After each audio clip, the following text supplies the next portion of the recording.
Ladies and gentlemen, boys and girls, children of all ages. I did it. I broke. I giggled.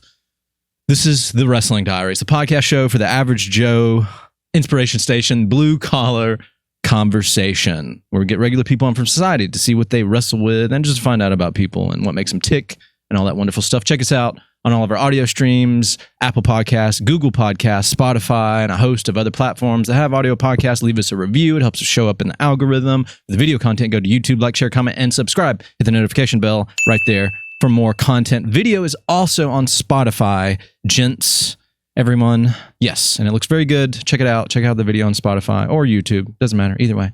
But make sure you follow us. It's very, very important. I'm your host, Mitchell Roulaine. I was supposed to say that at the beginning, but I got tongue-tied because I started giggling like I said I was going to do. I have a really special guest today, a really, really, really good friend of mine, Miss Ande, the movie goddess, Fanning! Wow, what an introduction. Thank you. Well, it's about professional wrestling, so that is you're the movie goddess. I feel like movie goddess. Yeah, can we put in a little theme song for me? Because that'd be cool. Yeah. We'll do a theme song. Probably not, but we'll do that. Okay. Ande. I think I'm going to use that. I'm going to go extra deep in my voice for this episode. Ooh. So, okay. Welcome to the Wrestling Diaries, Ande. Thank you. I am delighted to be here. It has been a long time coming. I'm glad it's finally working out. Yeah, I mentioned to you about coming on the show probably months ago. And, you were a really busy person, obviously. And trying to get our schedules to line up was almost a miracle. Right. But you're on here now. So that's great. Here I am. Yeah.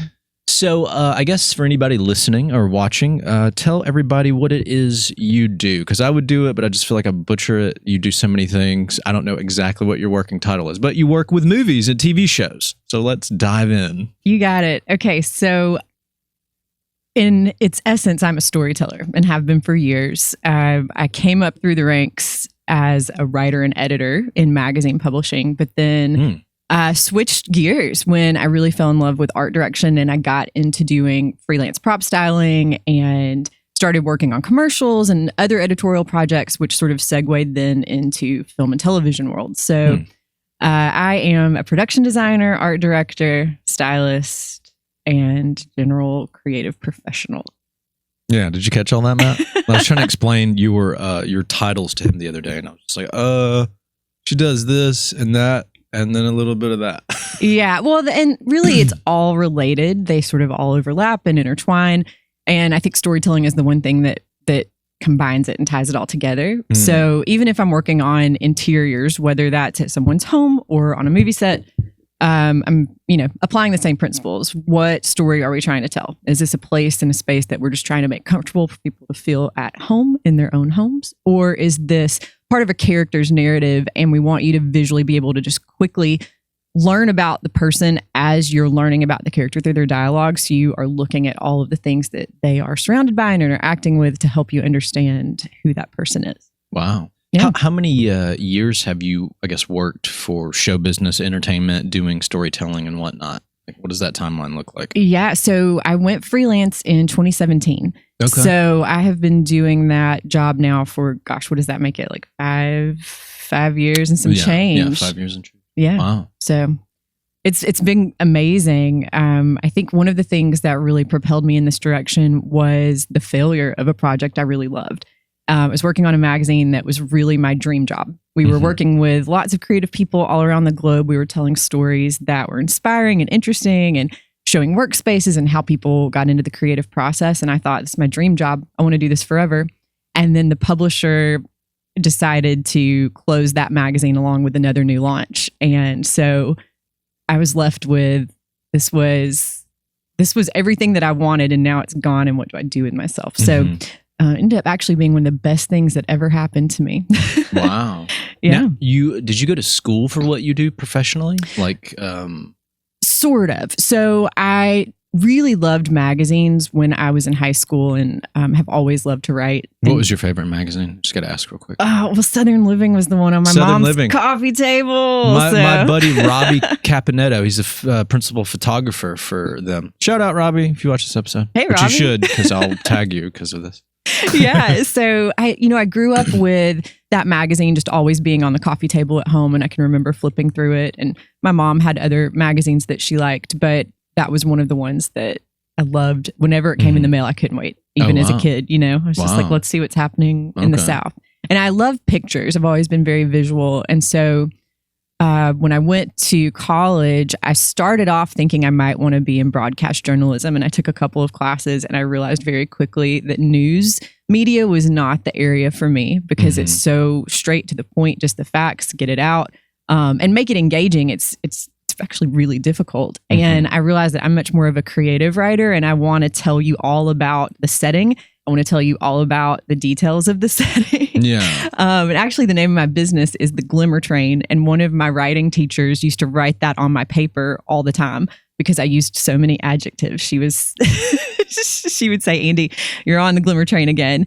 Because I had so many. Oh, that's so funny. Yeah, so that's the inception of the name. Yeah. So many descriptive words because I think in my mind, the setting tells you so much about what's happening. And so really, it's been an interesting career shift. Studied English and creative writing and minored in art and photography. Okay. So sort of related. But then I really learned the business through trial and error. You kind of get into it, you get an opportunity. Somebody opened a door and needed help with something and I jumped in to assist and then just kind of, figured it out as I went. Yeah. And even now, every shoot I do, every commercial, every film project, I'm learning constantly. So. Wow. So what, why was it that you wanted to go work for yourself? What I guess turned you on the most about doing that? The freedom or just being your own boss? What appealed the most for you to be like, all right, I'm going to do my own thing in 2017. Blah, blah, blah. Yeah. Well, as I mentioned earlier about the magazine that failed, it was called Fresh Style. And it was really, it was just so fun and beautiful. And I think I had to grieve that loss. But then as I was going through that process, I realized that the people who loved me and supported me were still there. And even though I felt like I had put my heart and soul into all of this magazine world and we were working around the clock and I was doing other projects too for the magazine publisher that I worked for. And so my life was really just work. I spent my nights and my weekends on Fresh Style because I had spent my days working on other projects that needed to be done. But I loved it. So I just poured myself into it. And so at the end of that, I realized that the exhaustion of just constantly producing had taken over and the adrenaline was gone. And then you're sort of left with hopes and dreams that felt very shattered and broken. And then what do you do with those pieces? And so it took me a little while. I actually went on a trip with one of my best friends over Thanksgiving that year. We went to Austria and the Czech Republic. Oh, nice. Yeah, Austria. Yeah. And it was very cold in Prague. And I can remember we had gotten an Airbnb there and had been, playing around in the snow that day and trying to take in some architecture and sights. And I came back and I thought to myself, I think it's time to do something new. And for me, the processing when something hard happens, I find myself wanting to experience a new place, get out, explore creatively. I think just take in what's around me. And so that was part of the reason for having the trip. Just I was so lost. So that gave me an opportunity to be with someone that I trusted, who I knew loved me, was a great friend. We travel similarly. We like a lot of the same things. So it was good just to process by ourselves and then together. And she was dealing with some things at the time too. So we just, got away a little bit. And through that process, it started to, I think it started to shape the idea that I could do something different. Yeah. So that was really the beginning of wanting to get into freelance. And I knew some incredible freelancers here in town that every time I worked with them on a magazine project, I thought, gosh, they bring so much life and fresh air. Because in the corporate setting, we're just drained. Again, we're constantly producing, and I think the creative well gets dry pretty fast if you're not refilling it. And so there was one stylist in particular who every time she would come in, her name's Catherine Tucker. Y'all should totally check her out. She's amazing. Okay. Shout out, Catherine. Yeah, Kat. She has a business called Civil Stoneware. So she does her own pottery that's beautiful. You can see it in lots of places around Birmingham and really all over the States and around the globe. But she's one of the first people who encouraged me to do something different. And I went to her loft one day. She lives over, at the time she was living off of 2nd Avenue. And So I just went and hung out and had coffee, and we just talked about life and dreams and things. And she was like, there's no reason why you can't. You know, Yeah. she was like, you've got everything that you need. You just have to take the leap.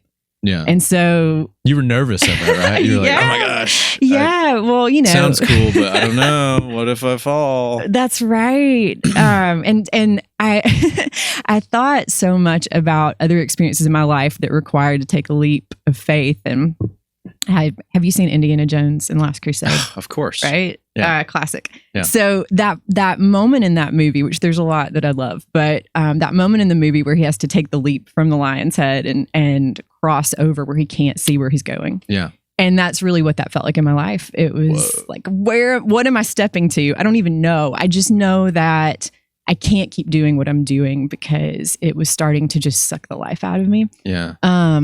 And I loved the people that I worked with. I loved the projects that I was doing, but just mentally and physically, I couldn't keep going at the pace and the rate I was going. And so the freelance side of things came in as an opportunity for me to let go of a lot of the business side of managing magazines that was draining, and then just lean into the parts that were, you know, creatively exciting and interesting and that I really wanted to learn more about.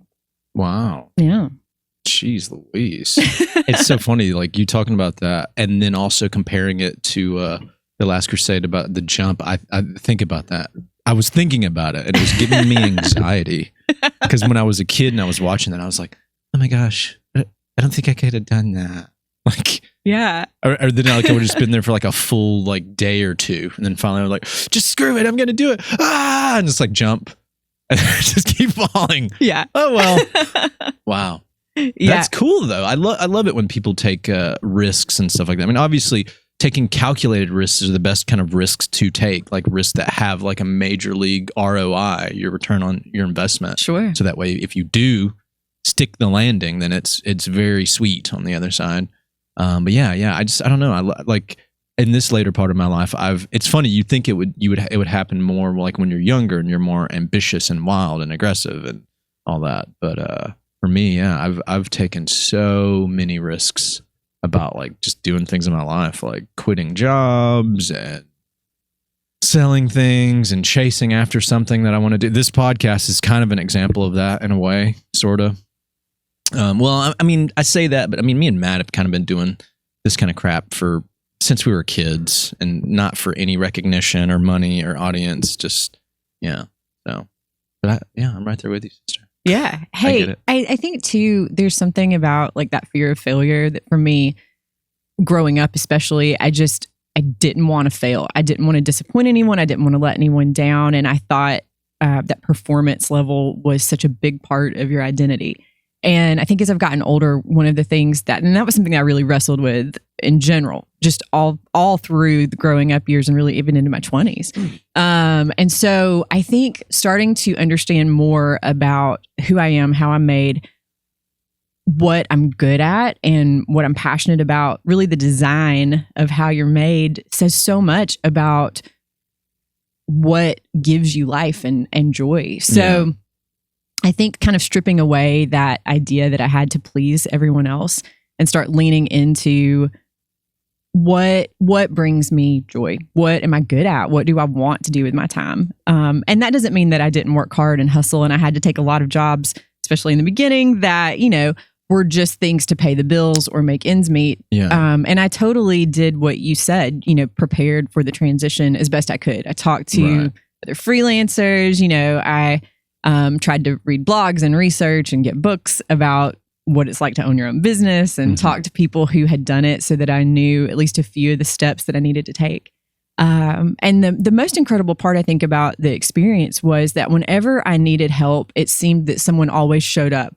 One of my first big projects, I went to Cambodia with Never Thirst, which is, it's an awesome nonprofit here in Birmingham. And I went along with photographer Jason Wallace to do some reporting. So I would interview people in villages as we were going through learning about clean water and current state of life versus what does clean water allow you to do. And also working with people in country, because all of that work is done by folks who live there. So it's not like we're trying to come in and fix or save something, but we're literally just learning about how it works and helping tell those stories. So that that was an incredible opportunity. But while I was there, I actually met a guy who was a financial advisor in Birmingham and ended up being, and still is, one of my most valued team members as far as how do I own my own business, how do I run my own business. Yeah. But his name's Caleb, and he really was so helpful because I had no clue, just, again, I'm an artsy kid. So numbers I like, but I like them in a cool font on the wall. Yeah. You know what I mean? Yeah, no, I'm right there with you. Yeah. So spreadsheets and numbers that have to add up, I'm like, oh, it's a little scary. So I think too, learning to put people around you to fill in the gaps and the things that you're not great at is such a great way to not exhaust yourself. So getting people, on your team, so to speak. Wow. Yeah.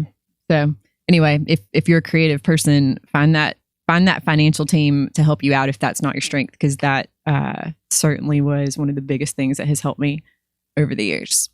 Yeah. Well, I definitely need to take your advice for that and knock on some doors, metaphorically speaking, or literally speaking. Who knows? Mm-hmm. So, yeah, for sure. When did you, start seeing major league, turnaround from working for yourself? Because obviously, like you said, it was a bit of a struggle at first, but when did you finally find that sweet spot? How long did it take for you? You're like, oh, I'm cruising right now. Wow, I would say probably, cruising. Honestly, the first year I was so exhausted from corporate world that I think I was really just recovering from that pace that I had been doing for so long. And so I was working and trying to figure out how to do freelance, but also just trying to also rest and recover and get healthy. Because even towards the end of my career as a full-time editor and editorial director, I was physically struggling. So even my dentist was like, what's going on in your life? I can see signs of stress, and you're like, oh, I think I might need to take note. So that first year was really, I think, just the transition and the separation from who I was and what my identity was in that world as the front face of a magazine or multiple magazines, and just stepping away and again kind of reshaping who am I really, what do I love, and what am I about, because I'd spent so much time trying to just do work for brands, and I think I kind of took on some of those personas. So the thing that I really love now, I think it was probably 2 or 3 years into it where I started to really figure out more about what it is that I'm actually good at. There are jobs that you can do because the technique or how to position things for camera, but really starting to find your niche, I think, is important. So it's probably a couple years into it that happened. And I feel like that's sort of when I hit my stride. And I also kind of took off whatever banners I had put on thinking that I was this or I was that, but just kind of got brave enough to be like, no, actually, this is who I really am. This is what I like. And these are the things that I want to pursue. So, wow. So what does a regular work day for you look like? And I know there's probably not really a regular work day, but I guess a general guesstimate of how what do you do? What does a job look like for you? Yeah. Okay. Exactly. Well, how about I'll tell you about yesterday. Okay. Cool. Let's go. So yesterday we produced a music video for Wilder Adkins, who's a Birmingham-based musician, songwriter, fantastic guy. If y'all haven't heard him, you should totally check him out. So I have been out of town, so my prep time was kind of minimal. So I did a little bit of prep on the computer, choosing props, and I was doing sets and wardrobes for this one. So did a lot of work on the front end of what all we needed, and then had some assistants who helped me out, finding the things locally so they could bring them to set for us, because my time was a little shortened this week. But got up early, probably around 5, get your work vibe on. Yesterday was overalls, so that was fun. Loaded up the props that I had already put together, pulled some from my own prop stash, load up my kit, which is usually a couple of toolboxes, and then I have a styling bag that's got all kinds of random stuff, super glue, tweezers, the whole 9. So, and then we were on location about 2 hours away. So haul it out to location. And I did stop by Starbucks. So okay. yeah, because that's creative fuel. Yeah, because you got to do that. Yeah, you gotta have the creative fuel. Never would have guessed. Yeah. Not you. Right. Not Starbucks. Oh my gosh! Shout out to the baristas of the world who keep us all running. Right. It's important. So yeah, get to location, and then if it hasn't already been done by one of the producers, we take pictures of all the sets so that we know how to reset before we start moving things around. So this one, we had an Airbnb cabin that we were shooting at. Oh, sweet. Yeah. So a lot of my world then starts with we move things out and then bring things in, move things around, move them around some more, reset them, shoot again, do a bunch of takes. So we shot inside and outside for this one, and some of the scenes we're playing the music so Wilder could play along because he's part of that story, right? And, yeah, all those cool things. So yeah, then you somewhere in there we get a lunch break, which is always nice to sit down, and then we just get back up and run and keep on doing it again, and then you pack back up all the things you brought, load them back up, and haul it home. That is, you live such an incredibly fascinating life. It's very fabulous. I'm serious. Like, I'm not even blowing smoke. Like, thanks, man. I am so envious. Like, I want to be you when I grow up. Come hang out. Come tag along. Hey, I'm waiting for you, lady. I'm waiting for you. But yeah, I would love to do that actually, and not just for the sense of to get the adventure of it, but just because like.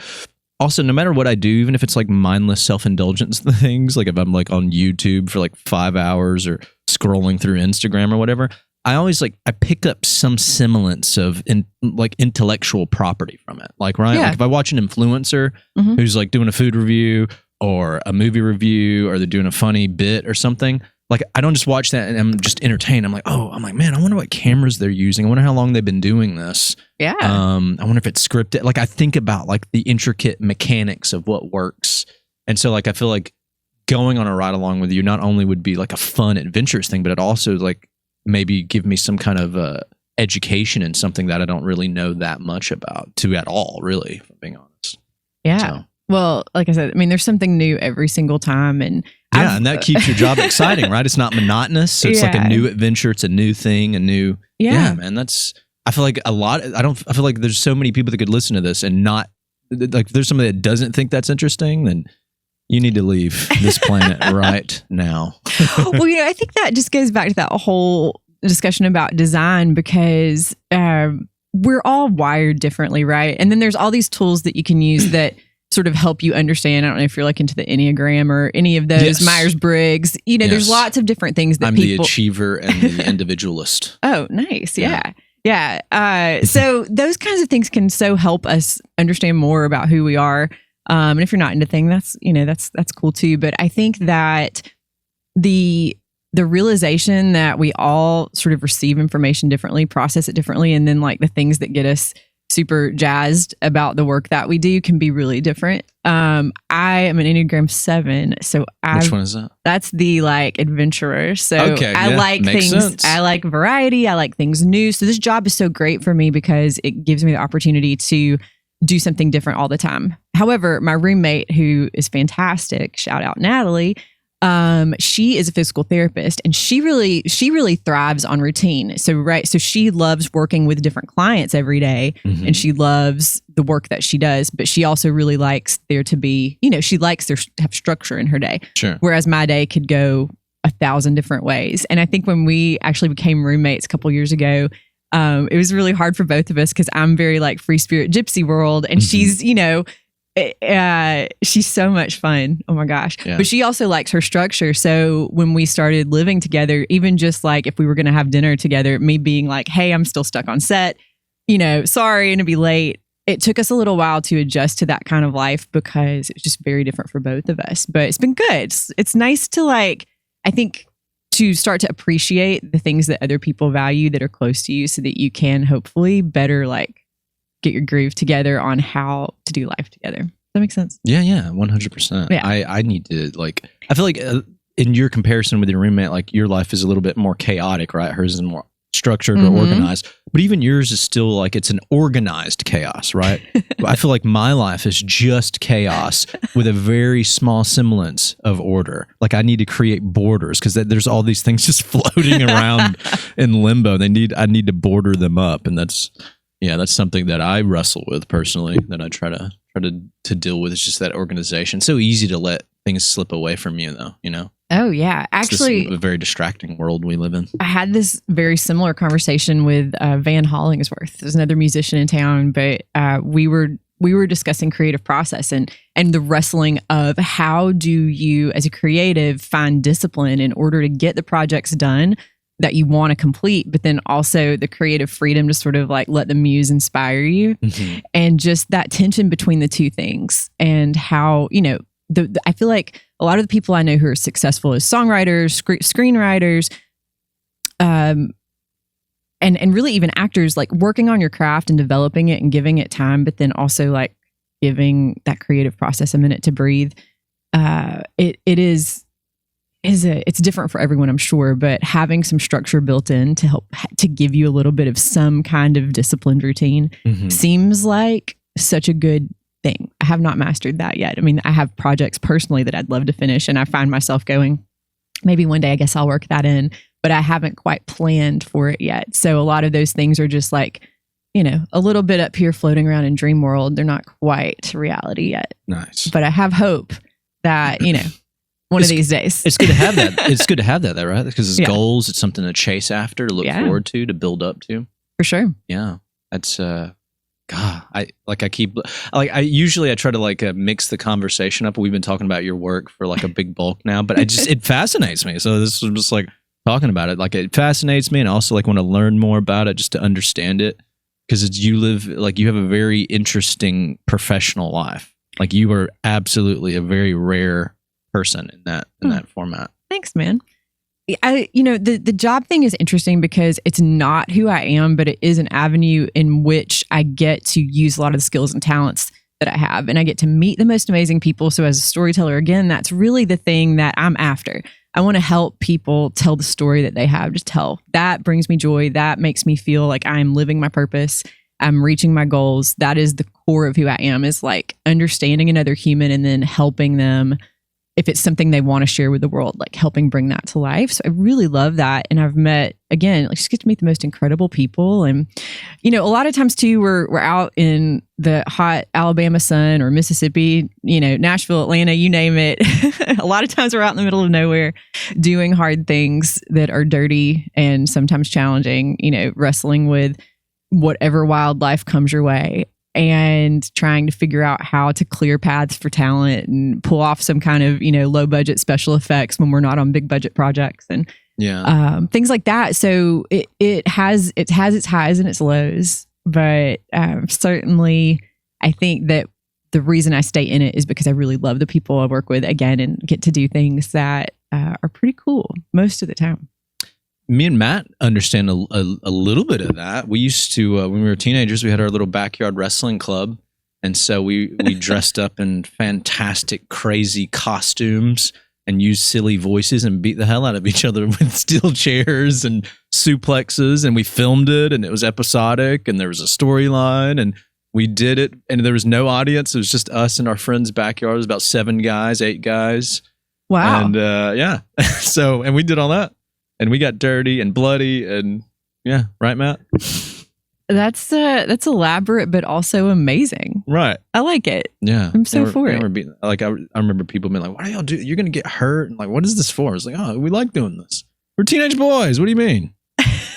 Full of testosterone and aggression, and we're angsty. And creativity, apparently, too. Yeah. Definitely. Right on. Like it was an episodic storyboarded thing that happened that had, you know, this main storyline, and there was a bunch of subplots. And, yeah, it's pretty crazy. I like it. Let me ask this question. Yeah. What is the biggest like project/production thing that you've ever done? What's the big, like on your resume? Like what's the big dog? The big one. Yeah. I worked on a shipped commercial with Snoop Dogg and Gabrielle Union. So that was probably, I hope that one day I will somehow find a project that will, you know, surpass that, but Yeah. it's hard. Snoop, I mean, it's Snoop. So you got to it's hang really out with Snoop Dogg? Well, I actually did that job from afar because it was during COVID. So my part was a contribution from here because we weren't able to travel and things were a little bit more on lockdown. But it was still pretty cool. Yeah. And I got a shout out from him on one of the things that I contributed. So that was pretty cool. That is like, remind me to get your autograph before we get off it. I'm just saying, that's cool. Snoop Dogg. It was cool. It was cool. She metaphorically hung out with Snoop Dogg, man. How about that? It was a virtual hang session, I guess, but it was cool, man. That is so awesome. Yeah. I know. I think too, like there's so many talented people. It's incredible to get to be in the room when you're seeing that creative process unfold. But we just did Adele's commercial that is on air right now. So, if you're watching TV, you might see it pop up. But wait, hold on. Adele as in the singer or Adele as in the laptop? Neither, but either would be very cool. Dale's like the seasoning you use if you're gonna grill. Dale's, okay. Yeah. Don't listen to me. I'm just a stupid hillbilly. Stop, no, I love that you went to Adele though, and that you think I'm cool enough to do a commercial or a video for her. That's you cool. You were just hanging out with Snoop Dogg virtually. Yeah, dude. Adele. If you're watching, hit me up. I'll totally love to work on a video. She'll see you on the other side. That's right. Oh my gosh, yes. Oh my gosh, that is awesome. All right, so what did you grow up like besides loving magazines as like a small girl? Like what was your choice of entertainment and show business? Like what cartoons or shows did you watch? Yeah. Toys did you play with? Like does that like I feel like that has to feed in to it because like a lot of some of the creative things I do was based on like with my buddy Thomas, shout out. We used to like play with these action figures and stuff, right? We're little boys who have action figures and all that. And we didn't just play with them. Like we did with the wrestling thing. We storyboarded. It was like an episodic thing. Every figure had a role and we got really detailed. I had these like non-toxic washable markers. So when they're fighting, I would do like the blue or black for a black eye. And I would do like the red marker for blood. And then of course you could wash it away and it would go away perfectly and wouldn't stain the figure. And like I would do all this stuff, and I remember like telling somebody like, "Whoa, really? That's great! Like you're like Steven Spielberg. He used to do that with like his like army soldiers. He'd make like little things and he'd film it on an 8mm video." I was like, "Wow, really? I never thought about that." And so going forward, I realized like a lot of that creativity kind of spilled into other things I did in my life. When we started doing backyard wrestling, just something that like a bunch of crazy teenagers, punk rock teenagers. Like we like that transition in a lot of other ways like that. So yeah, I'm just trying to see if there's any weird, obscure, silly thing that you drew from to get you to where you're at. There might be a multitude of things. It's a great question. There's a few things that come to mind. The first of which, Annie, the movie about the redheaded orphan, was for whatever hard knock life. Yeah, yeah. I know. Now I want to sing the whole thing. Yeah. I'll save y'all from that. But that movie, for whatever reason, made a huge impression on me. Okay. And so I requested that I please have a red wig and a red dress. And I had a stuffed animal dog. And I would carry it around. And I told everyone that my name was Annie for a long time. Like, wow. Probably longer than I should have. I drove my sister bananas. Oh my gosh. What did your parents think of that? They were pretty good about letting me play.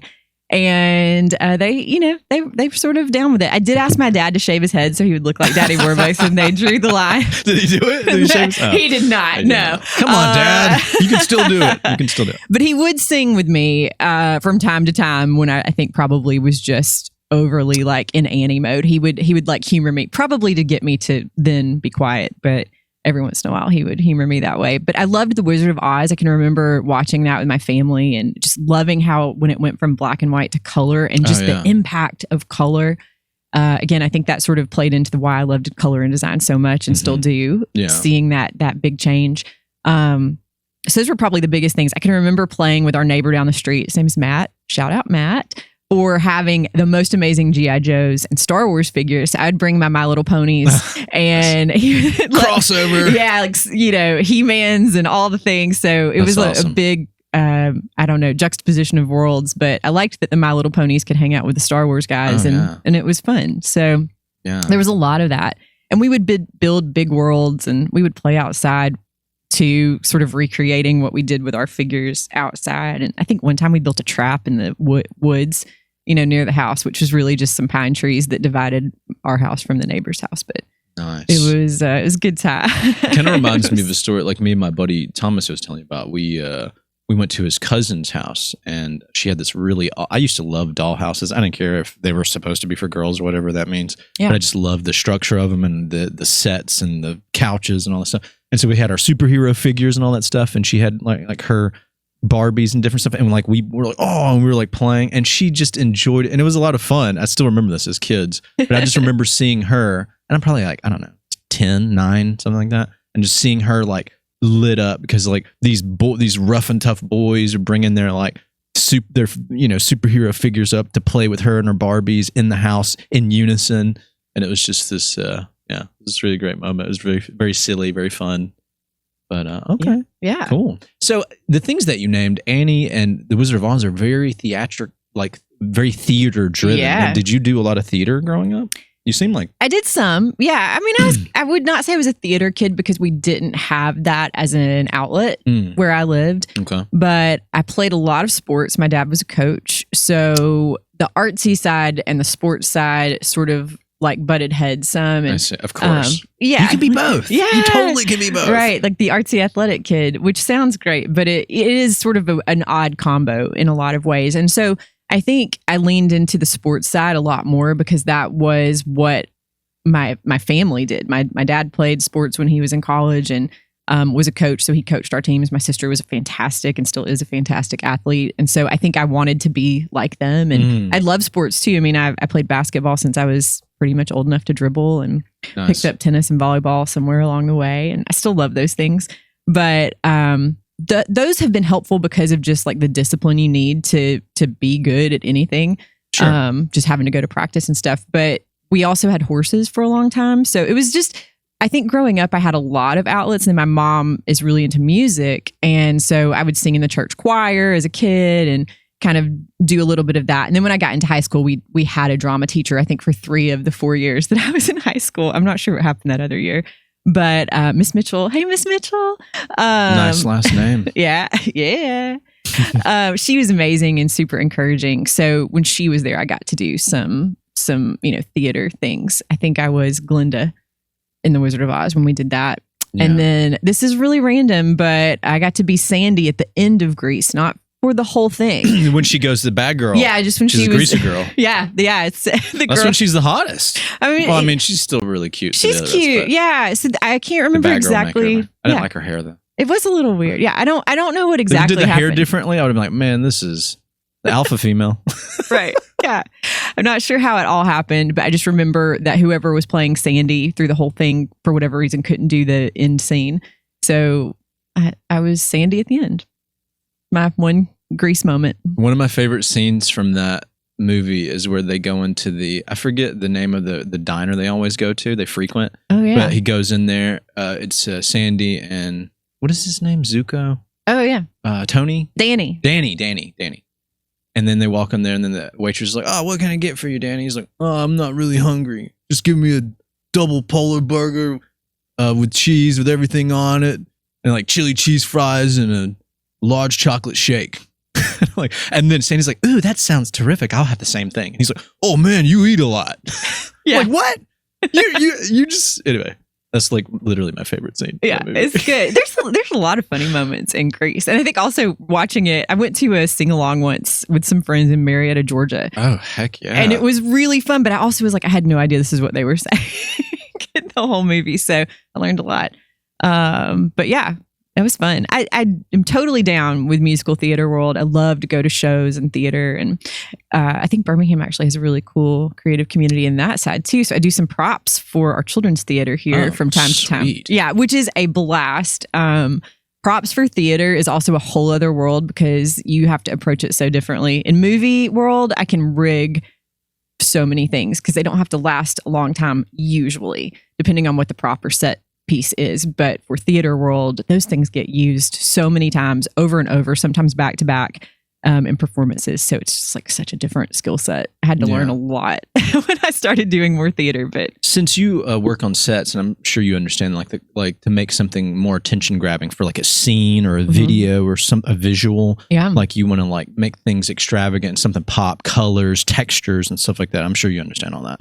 So what would you do for our little makeshift studio that we have here temporarily?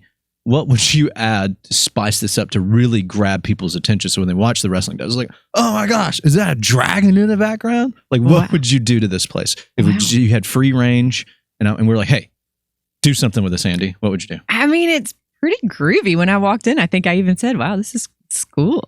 So I don't know. I feel like I would have to like hang out with you and Matt a little bit more and learn more about like what you do on your daily basis, because I would want to know your personalities and what you're into so that I could then craft the design to be more curated towards a reflection of who you guys are and what you're doing. But I also would probably add a lava lamp because it just seems like that could be cool. So just going to throw that in there. You hear that, Matt? You know, I'm bringing them back, really is what I'm saying. Yeah. I've seen some of your stories on Instagram with that.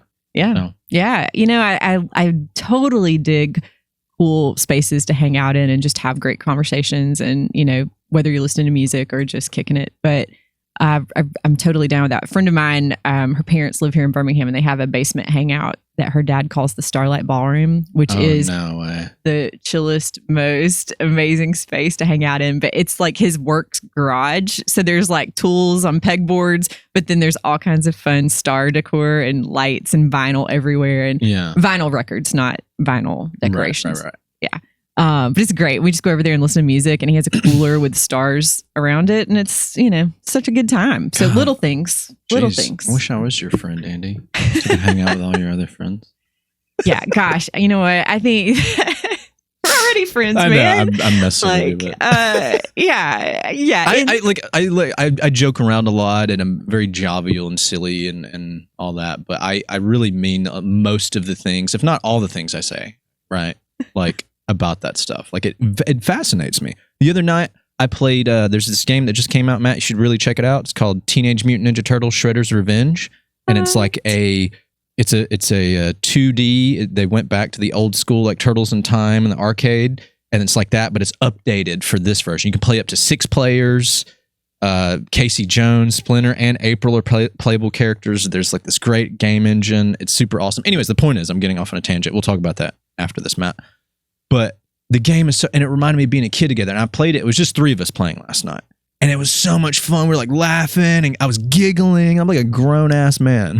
And I'm like giggling. I was like, oh my gosh, you just did your special. Did you see Michelangelo was doing a 2-step? Oh, we got the pizza. And it was just so much fun. It was so much fun. And I get very excited about the things that, not everything excites me, but for the things that do and the things that sort of, I get like overly excited, right? Like if a normal person, they see this and it's like, oh yeah, my excitement level is at a 5 or 6. Like mine is at a 10 or an 11 out of 10. You know? I feel like I made the comment earlier. I was like, I want to be you when I grow up, but I don't know if I'm ever gonna actually grow up. Like, you know, I'll be like a 70-year-old man and I'm still like wearing Chuck Taylors and watching cartoons and reading comic books and stuff. I mean, I hope you are, because I think that age is such just a number, not to be cliche, but I do think that old is a mindset. And as long as we are enjoying life and looking to things that bring us joy, like having people in your life that you love to hang out with, that you have shared experiences and shared interests. That's the right word. I was trying to find the right one. But it's so incredibly important to have people in your life who get you and who you get and be able to share things. And I think that's something that even during the past few years with all of the, you know, crazy challenges the world's been experiencing, it's like we need those moments with Ninja Turtles and pizza because we've got to remember what's important and why we do what we do. Because I think that it, like I said earlier, it's so easy to get caught up in the job or the to-do list that we're not taking the time to also enjoy life as we're living it. One of my very favorite books, and this is going back to the theater thing a little bit, but Our Town, which we did when I was in high school. And I remember reading it and on the read through when we get to the end of that, where one of the characters says, you know, do you think anybody enjoys life as we live it every minute? And the response is I think it's either the artists or musicians.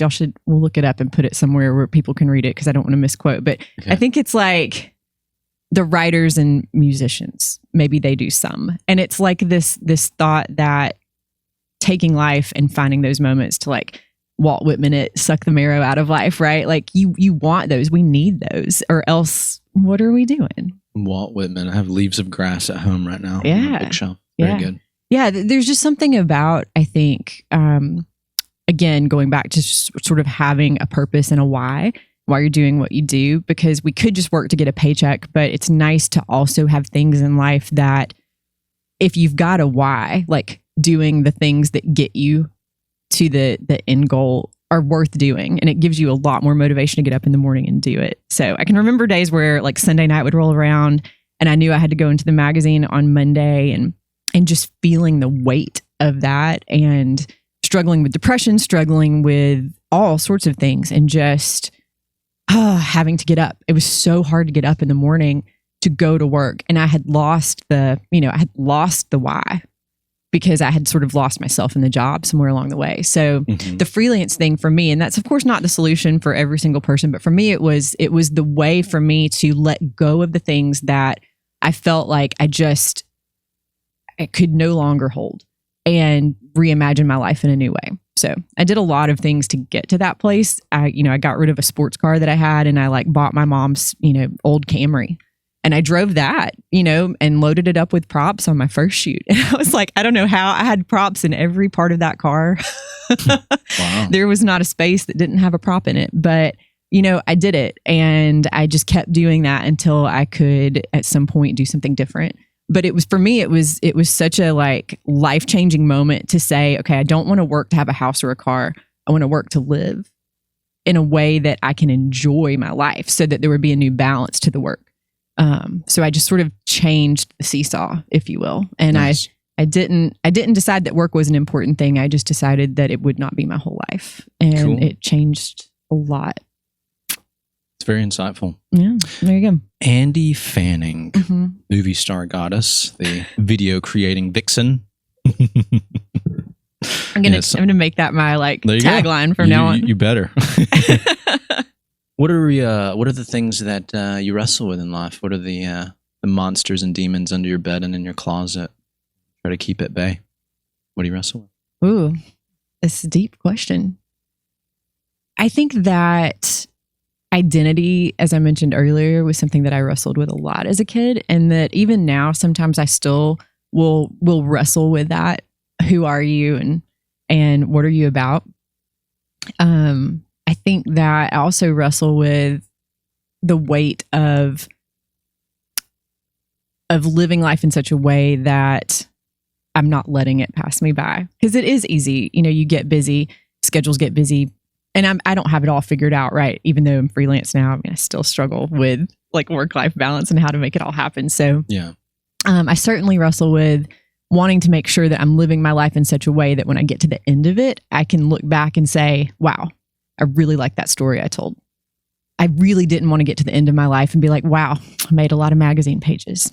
And so I think in a lot of ways for me, transitioning from full-time to freelance helped me move in that direction. But even now, though, I still have to like keep bringing myself back around and think about what is it that I'm really doing and what's important to me. I'm such a huge fan of music, and that's something that I lean into when I am struggling and wrestling. It's one of the things where I find peace, which I think is interesting because like even back in, the old days, I think King Saul was struggling and he called in David to play some music. And I'm like, yeah, sometimes music is such a like balm to the soul. So I certainly wrestle with the how will I be perceived thing, which is, I guess, sort of tied to identity. And I just want to be who I am. And I want to encourage people and I want to be authentic. That's something that's become so much more important to me as I have gotten older. I just, I want to be a great aunt to my nieces and nephews, and I want to be a good friend, and I want to be able to relate to the people that I'm working with and the people that are in my circle. So that's just the struggle of staying true to who you are and what's important to you. I think that's probably the thing I wrestle with the most. Wow. Yeah. But I also am such a huge fan of resources, right? Like I said, music being an outlet, but whether it's counseling or if it's working out, some combination of that together, maybe not at the same time, but you know what I mean? Like having things in your life that just sort of help propel you and bring about healthy rhythms and movements into your day. Just think that's such a huge thing. And when I was really struggling and depressed and feeling so drained, I wasn't moving. And I think for me, one of my biggest antidotes to darkness is to like get outside and be in the light. So that's not to say that I've got that all figured out too, but it certainly helps. Nice. Yeah. Did I answer your question? Yeah. Okay. 100%. Yeah. Okay. Yeah. I mean, there's really no, like, I don't have like a, Matt, did she make the checklist on my, see, that's me. Like my bullet points over there? Check the notes. Make sure she did it right or we'll have to refilm this, re-record. Did you see my wait, did I get what you were going for? Let me, which professionally constantly I'm like, okay, wait, is this what you want? Because if you don't like that, then I have like 18 other options for you to choose from. Yeah. I usually, like when I ask those questions, usually people are pretty straightforward and sometimes like people answer and it's a little like obscure, but I also think like sometimes people, they don't hear everything the way that everybody else hears. So people are interpreting questions and things.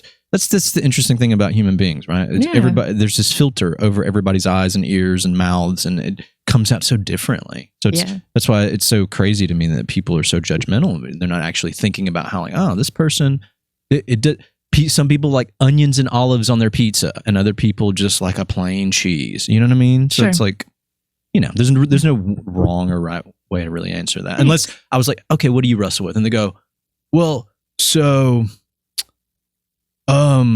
I got to fart. Well, I guess even that would still be like, oh, is you wrestling to having a fart? Yeah. I mean, I guess sometimes gas is a real, I mean, it's a real thing, right? Yeah. Well, you need to fart in your car tank then, since the gas prices are going crazy.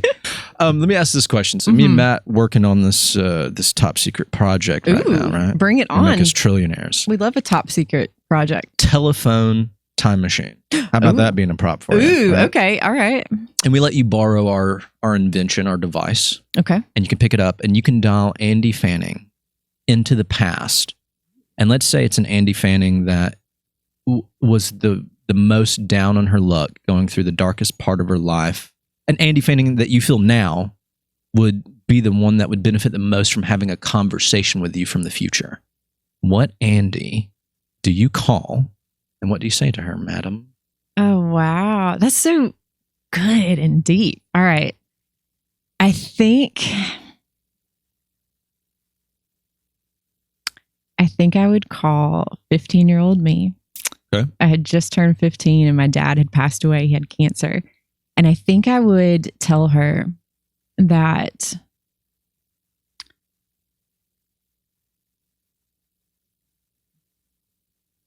there is something about this moment in time that doesn't make sense, but there's also something about this moment in time that will shape your story for all the days to come. So don't lose heart. Keep going. Lean into love and be kind to yourself. Yeesh. That's heavy. Yeah. And it's very sweet. Thanks. Thank you for sharing it. Yeah. Yeah, for sure. I think we all have those moments too where life does not go the way that you think that it will. A little plot twist. And you have to decide who you're going to be. Yeah. And sometimes too, you know, when the world is still spinning and you feel like everything has stopped, you have to give yourself time to grieve and process and to and that's where that kindness comes in, just the grace for being where you are and struggling. And I think that's something too that just in life, everybody's got a story, you know, and everybody's got something that we're struggling with. I feel like, you know, even as we're talking right now, we've both got other stuff like in this laundry basket, right? We would have to be on the show for like 4 or 5 hours, maybe longer. Yeah, right. And even, you know, whoever's listening, whenever or wherever you're listening, you know, we've all got stuff that we are wrestling with on the side. And I think it's like such a myth in life that those things can't be simultaneous. Like you can still have things that you are joyful about and or dreaming of and also struggle. It doesn't have to be an either or. And I think it took me a really long time to understand that you could still find these little moments of joy, whether it was like grabbing a peach, which it's peach season now. It's my favorite season. But when you get like a ripe, juicy peach, it's like the best thing, right? When I was a kid, we used to have a place to pick them up locally, and you need to get the right one in the middle of summer, and literally like just the juice running down your face and like the sticky sweetness of it in summertime, being a kid in my flip flops and stuff, and thinking about sometimes it's that might be the only thing that day where you like tangibly feel there is this like goodness. But I think those moments are so important because we need to remember to keep going, that there's still more music to hear. There's still more people to meet. You still have so much more life to do. So yeah, I think in darkness and depression, it's so important to talk with people that you trust, to find somebody to go outside with and do something and experience something with, like not just limit yourself to the four walls that surround you. So that was certainly me back in those days where I just like caved into myself, and I drew and I wrote, and I just like didn't really know what to do until one day I like came out of my room and like went back outside again. And it wasn't like everything was magically okay, but yeah, just started living and breathing and trying. Ande Fanning, you are leaving a heck of a legacy in this world. You definitely are. You really are. Very inspirational, very cool, fun-loving person. Amen. That's a wrap.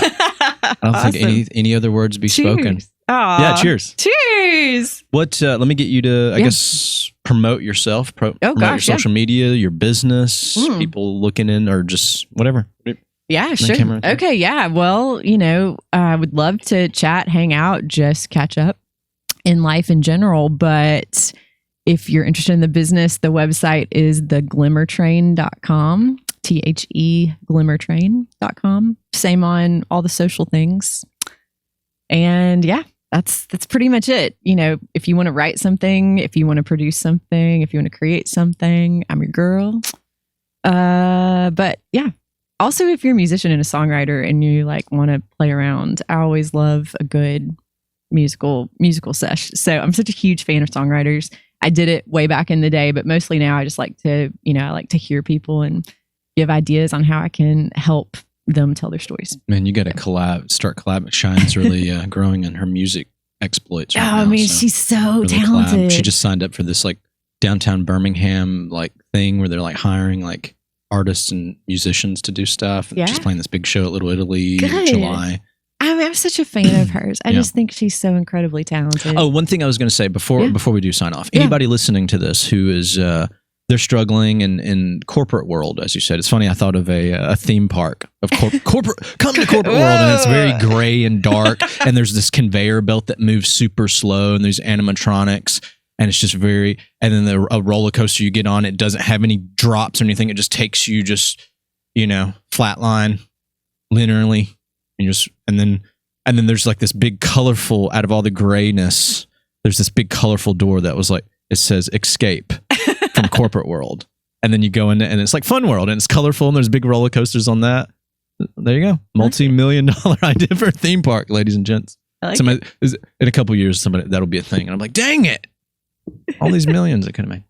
But what if somebody's like listening to this or watching this and they want to kind of do what you did, maybe not in the same field that you did, but they're like, oh man, I want to leave the corporate world. I want to leave my regular job and do what I want to do and have fun and make my money and just live my best life. What would your advice to them be in doing that, or thinking about it at least?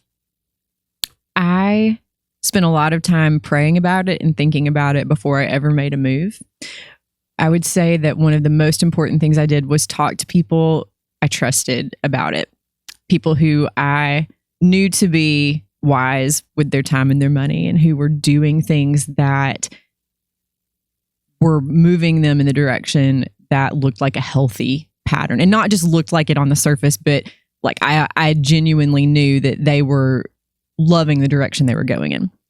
That was such a big part of it. And I would say, don't let the fear of failure or even just the fear of the unknown be the thing that holds you back, but to lean into the idea that failure is not necessarily a bad thing. So trying and failing still means you tried, and you absolutely learn from it. You know, just think about trying to learn how to skateboard and how long, I mean, you've got to take some tumbles before you can figure out how to stay on it and do tricks, right? So, I mean, that's true for so many things. So just the getting back up part after the trying and failing, I think, is the thing that is so important to remember. It doesn't have to look perfect every time. It doesn't even have to look clean. It can just, you know, do it scared, do it messy. Like, it's okay.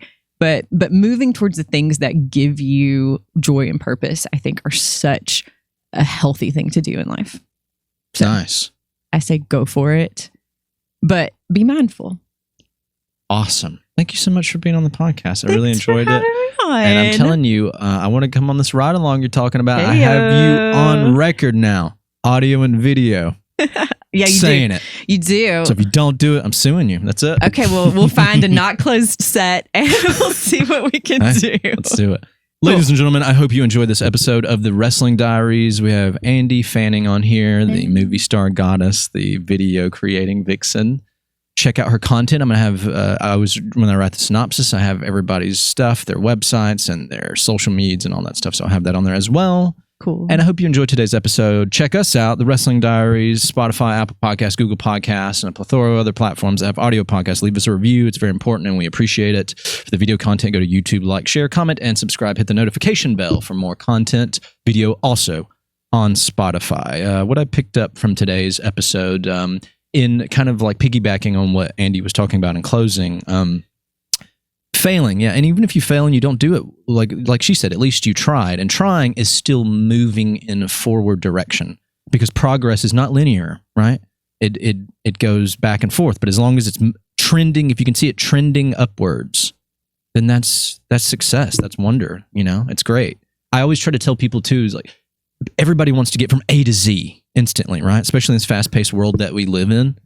But if just getting from A to B, that's progression, and that's excellent. You know, if you can't get from A to Z, settle from A to B, and then from there from B to C, and then just make your way to Z, and eventually you'll get there if you just keep on moving along. And I know that's like a cheesy, like motivational thing, but I feel like it's a real piece of art for people to really hold on to. Also, I wanted to quote one of the smartest people in existence, Albert Einstein. He said that imagination is much more important than intelligence. And that's something to think about. That's something to sleep on and, you know, meditate in your head about. And what does that mean to you? And what are your hopes and dreams? Are you like all hermetically sealed where you are and you're all cramped? And if you are, then maybe you should just leave, just quit, just go, just move, just do whatever you got to do. And it's hard and it's tough, but sometimes, you know, I feel like more often than not, there's a silver lining to it. And there's a reason why you feel this way. It's because you need to, like, you can't cage up a tiger and feed it vegetables. It has to have meat. So if you feel a weird way, then you're a tiger eating vegetables right now. Listen to this. I'm not a professional. I'm just a random person. So take my advice with the smallest grain of salt. What do you wrestle with and how can you beat it? One love.